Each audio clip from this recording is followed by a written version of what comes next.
see, the Vinayasam community is pretty dynamic. Just from being exposed to it for a couple of weeks, you can already see that it is very dynamic. And so for me, the collaboration between Vinayasam and MBB, yeah, it's giving 10 out of 10, without a doubt.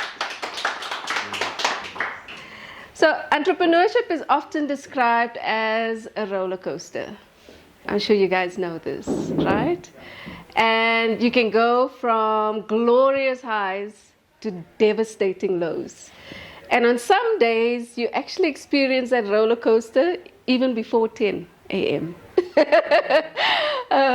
And my journey has not been different. And today, I want to share with you the liquidation chapter in my entrepreneurial journey. Now, liquidation can feel like an end, and yeah, it was devastating. I mean, I had over 50 people working for me, and so the impact of the liquidation was felt by many. But what it represented for me was a profound and enlightening new beginning. And I can really only describe it as probably one of the most life-changing moments. And yes, it didn't feel like it in the moment, because starting AfroFusion in my mother's lounge at 26, 20 years ago, I had wanted to build a business that would last forever.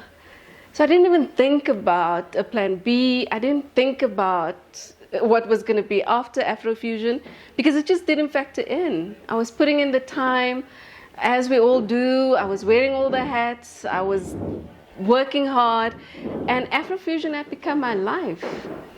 And at the time of liquidation, we'd been in business for 12 years. Offices in Uganda, offices in Kenya, and an office in Joburg. And running those 3 offices, over 50 people working for me. I mean, it was just amazing. And I promise you, the type of success that we had achieved, I could not even have imagined at 26. Like 26-year-old me would look at all of this and go, what? Beyond my wildest dreams. But as the business was growing, cracks started showing.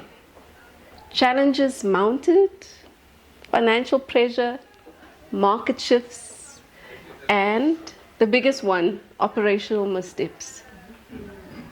Huge missteps that even after 12 years of being in business, I was still misstepping. And yeah, mistakes were made. And unfortunately, I had to get to the point where I had to go, after speaking to my mentors, after speaking to close friends, that perhaps it is time just to wrap it up, Anto. And that was hard. Like I said, it was really tough. But the beauty of hitting rock bottom is that it allows you to look within. Or I allowed the liquidation, and I afforded myself, probably for the first time in 12 years of starting the business, to really look within and ask myself some hard questions. So there are many lessons that I learned from the liquidation, but I'm going to leave 3 with you today.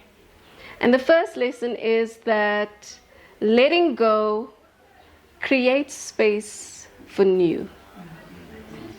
And if you had come up to me in 2015 and said that to me, I would have been like, no. Because after the liquidation, I was so fragile. I was in such a fragile space that if you had said that to me, I would have been like, as I pulled the covers over my head, right? But now, 8 years later, I can definitely say it's standing 10 toes down. That by letting AfroFusion go, it created an opportunity for me to explore new ideas, for me to become a new person. Because I certainly am not the person that I was 8 years ago. And, you know, I think about why do we hang on to things that are possibly not working anymore? And whether it's romantic, whether it's business, we hang on out of fear. And I can definitely testify to that. I still wanted to, even though I was getting advice from my advisory board, from my mentors, that, we think that it's time for you to volunteer liquidation. I wasn't even forced to liquidate, right? I had to volunteer liquidation. Even though I found myself in that space, I wanted to hang on because I still had hope that this thing could work. But the biggest thing out of that was fear. And so by letting go, I filed for liquidation in November 2015. Moved to Cape Town in 2016 with 2 bags and a shattered spirit because I'd lost everything in the liquidation. And if I tell you guys everything, I mean everything, right? Which was completely unnecessary. Now I know that. You don't have to be losing everything. As the founder of your business, if you protect yourself and you actually really take care of yourself, which I'll get into in a minute, you don't have to be losing everything when you fail. You don't. But at the time, I was so involved in growing my business that I wasn't really taking care of myself because, again, I thought this thing was going to last forever. And so I moved to Cape Town with my 2 bags, having lost everything. I land in Cape Town, and because I'd built such a strong network, I called a few people and I said, I'm in Cape Town now. And one of them said to me, okay, I think you need to meet this guy. And then this guy takes me over to this place, which is the Woodstock Exchange. And in the Woodstock Exchange, you have the Barn and you have Rise at the time. And they are probably the 2 top ecosystem builders for the tech space. Now, AfroFusion was an ad agency, and I love the creative space. So tech and I were not friends. I was so tech adjacent, it was not even funny. Right? I did not even think about tech. But now I find myself in the tech ecosystem, the leading tech ecosystem on the continent. So what am I going to do? I'm going to learn from all these techies around me that is speaking a language that I don't know. It was like they were speaking French. And so I parked my 12-year marketing experience at the door, walked into the Woodstock Exchange, at the Barn and at Rise, and I said to myself, I am going to immerse myself in this space, and I'm going to learn as much as possible. Now remember I said, letting go creates opportunity for you to explore fresh ideas and new opportunities. And so I could have said, been in business for 12 years, and be proud and be walking around there, but I humbled. Firstly, the liquidation humbled me already, right? Like big time. And so I humbled myself and I said, these are all like 21-year-olds, 22-year-olds with their man buns and their flip-flops running around here, but let me learn from them. And I did. And I promise you, from being tech adjacent to now being fluent in tech, now being passionate about Web3, which includes blockchain, the metaverse, and decentralized autonomous organizations. And it's the next wave of the internet. Right now we're in Web 2, most people are, but there's Web 3 that is developing and it's being built, right? And so I remember when CryptoKitties was a big thing, I pulled over one of those guys with the man bun and the flip-flops and I sat with him on the stairs and I said to him, talk to me about this whole CryptoKitties thing that everyone seems to be talking about. And so as he was taking me through it, I was like, what's the system that powers it? I'm not so keen on the cryptocurrency side of it, but what powers it? And it was blockchain. And so I could have left that conversation again just as a conversation on the stairs with Mr. Man Bun and flip-flops, but I decided to take a deep dive into blockchain. And I loved what IBM was doing. which was not in the crypto space, but using blockchain to actually create a fresh level of accountability. And I think we can use it for elections, we can use it, and this is what I'm exploring at the moment, for financial inclusion for African women. And I'm talking real financial inclusion. I'm talking balling as African women. Not just being able to transfer money to each other, but how do we actually get to a point where, like when I was living in Uganda for 2 years, I stopped seeing women with babies on their backs and buckets on their heads. I want that to change in my generation still. And so that's the new thing that I'm exploring. And I believe this is the African century, and that it will be powered by blockchain, because it just has so many use cases for the continent, especially when it comes to accountability. I think it's the one way that we can possibly curb corruption, but that's a conversation for another day. So there am I, shattered spirit, having to heal myself, but taking the opportunity to immerse myself in this tech space. And so by doing that, I have become fluent in tech from being tech adjacent a couple of years ago.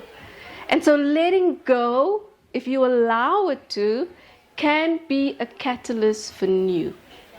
I could have sit on that heap of despair and having lost my business and for years, right?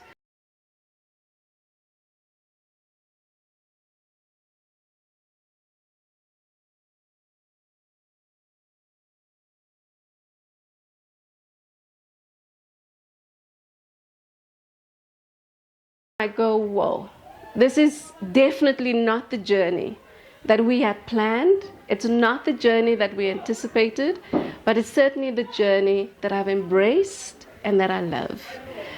Okay, so the second lesson I want to leave with you, and I think this is so, so important for a founder. It is crucial and it is essential that you manage burnout.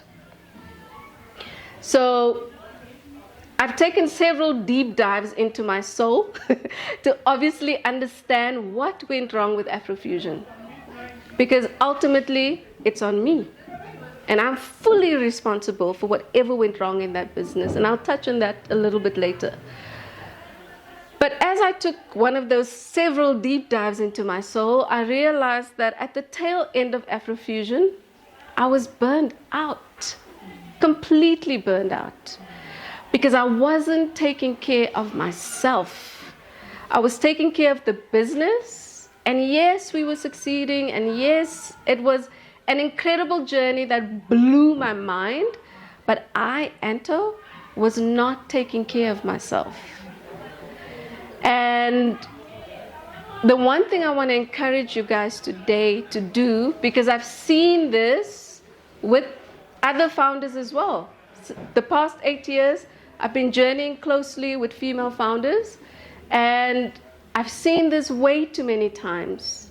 As a founder, you think that you have to be the sacrificial lamb on the altar of entrepreneurship. It's going to burn you out. You are going to get burned on that altar. So if you don't want to get burned on that altar, take care of yourself. And self-care is not bubble baths and candles. No, it's way deeper than that. At least for me, I've come to the understanding that it is way more than that. It is living a life that feels as good as it looks. Yeah. Not running a business that feels as good as it looks, but your whole life, right? Living a life that feels as good as it looks. And now that I have prioritized my well-being, every single night before bed, I check in with myself. And I don't ask myself, what did I do today? I ask myself, how do I feel about today? And so in 2020, I was introduced to a concept where we have 7 pillars. And these pillars ultimately it's what holds up your life. So you have your foundation, but these pillars hold up your life. And this is how I have prioritized it for myself: spiritual, relational, emotional, mental, physical, financial, and professional. Those are the 7 pillars. And so you can obviously prioritize it how you want to, but see how I have deprioritized what for me was the most important for so long.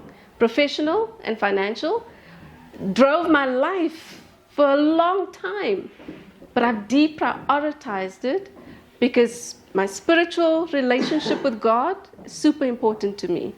My relationship with other people, with other humans, which is not always easy, but yeah, is way more important. My emotional, my mental, and my physical well-being is super important. So when I get to the end of my day now, I ask myself, if I look at the professional pillar, how do I feel about my business? Not what did I do today? Because my to-do list will tell me what I did today. I can go into monday.com and it will show me exactly what I did for the day. So I don't ask myself, what did I do? I ask myself, how do I feel about my business? Am I reaching the goals that I intended? And how do I feel about reaching those goals? If there's a client that I interacted with that maybe made me feel uncomfortable, I get curious about, why do I feel uncomfortable with this client, and dig deep into it, right? So I've gone from what do I do to how do I feel at the end of each day. And so I'd love to encourage you, obviously, to adopt this. But the main thing I want to leave with you from lesson 2, which has become so important for me, is to live a life that feels as good as it looks. Because I can tell you, even coming back home from interviews, from being on stages, Momentum, being on CNBC Africa, I would always come home and it wouldn't feel as good as those stages that I was on. Because I always also had put myself under so much pressure, right? And so that's what I'd love to leave with you today. Let your life feel as good as it looks. Number 3 that I'd love to leave with you today is that vulnerability is strength. As founders, at least for me, even at the age of 26, coming from McKinsey and Company, I thought I had to know it all. I thought I had to have it all figured out because I come from McKinsey, so people are going to expect me to have it all figured out. At 26? Are you kidding me? Are you joking? And I'm coming into a brand new space that I've never worked in. So how on earth was I going to know everything? But I put that pressure on myself. Nobody asked me to. I put that pressure on myself. And so it was hard for me to ever ask for help. But as a founder, you have to get comfortable with the discomfort of asking for help. It is so important. And it is okay to not be okay. It's okay to not have it all figured out. It's okay. And that's why you have an advisory board that can be a sounding board for your business, and you have a business coach that you meet with once a week, a month, whatever cadence you decide on, that can help you with you, that can help you get out of your own way. So the one thing I know without a doubt is that AfroFusion failed, and I can say this now without bursting into tears. AfroFusion failed because of me. AfroFusion failed because of my issues. I had more issues than Drum Magazine. Yeah. And all of those issues would show up in my business time and time and time again. Why? Because I had allowed my wounded inner child to take the wheel. And she'd be driving, and we'd crash, and I'd take the car in for repairs, and we'd continue to drive. And then we'd crash, take it in for repairs, and then continue to drive. But the crash was always going to happen because she's not just wounded, but she's a child, right? And so at some point I had to, at least after the liquidation, I had to go, okay, now I value the importance of having a life coach. A life coach, and again, remember for me now the importance is to live a life, not run a business, live a life that feels as good as it looks. And so I'm not choosing a business coach, I'm choosing a life coach that can help me to life when life is lifing. And to life well. Because I was taught as a child to church well, but not to live well, not to life well, right? And so now I know that, and I am not ashamed to say a life coach helps me to life when life is lifing and to life well. I also appreciate a therapist because a therapist helps you excavate your soul. What are those things in you that's keeping you from success? And so I want to encourage you to find whatever mechanism you need to ask for help. For me, it's a life coach and a therapist. It might be a counselor at church for you. It might be a mentor. But get yourself somebody around you that you can ask for help. Crucial that you make that space and time for yourself. So those are the 3 lessons that I'd love to leave with you guys today. Please don't be me. I could have avoided liquidating if I dealt with myself early on in my journey. So deal with yourself. Deal with your issues. It is crucial and essential in order to succeed. So if you find yourself in a cycle where you are attaining and failing,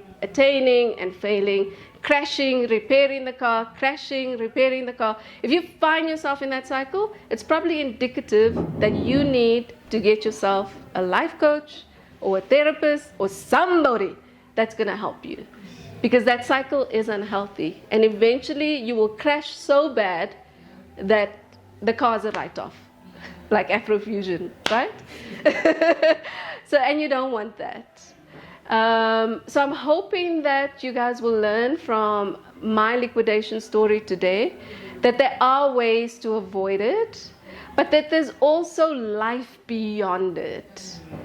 And how I've managed to go from Joburg to Cape Town with 2 bags and a shattered spirit. The first thing I said to myself was, I failed, but I am not a failure. I failed, but I am not a failure. And so that's another thing that I would that I'd love to leave with you guys today. But remember, to live a life that feels as good as it looks. Thank you.